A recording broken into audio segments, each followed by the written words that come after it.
Alam nyo ba na pwede kayong makinig ng music sa YouTube kahit na naka-off ang screen ng cellphone nyo? Ang daming hindi nakakaalam nito pero sobrang tipid sa battery.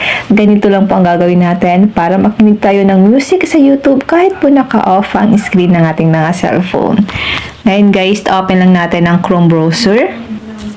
Dito po sa may search engine, i-type lang natin ito.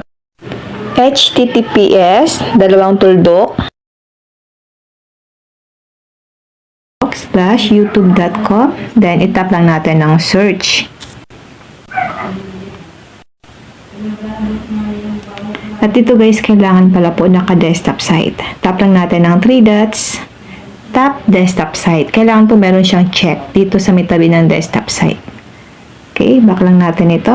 At dito sa may search engine, sa may search, i-type lang natin yung gusto nyo music na gusto nyo pong pakinggan. Halimbawa sa akin ito.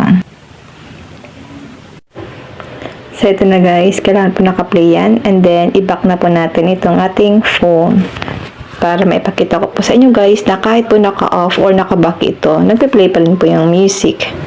So yan guys, back lang po natin. Then dito, i-swipe lang natin pababa. Nakikita nyo po guys na naka-play pa rin yung music sa screen ng aking phone. Kahit po guys, i-turn off ko to, tuloy-tuloy pa rin po yung pakikinig kong ng music kahit po naka-off ang screen ng aking phone. Ganun lang kasimple, tipid sa battery, tuloy-tuloy pa rin ang tugtugan. Kung nagustuhan niyo po ang aking video, huwag niyo pong kalimutan na i-like at i-share para makatulong din tayo sa iba.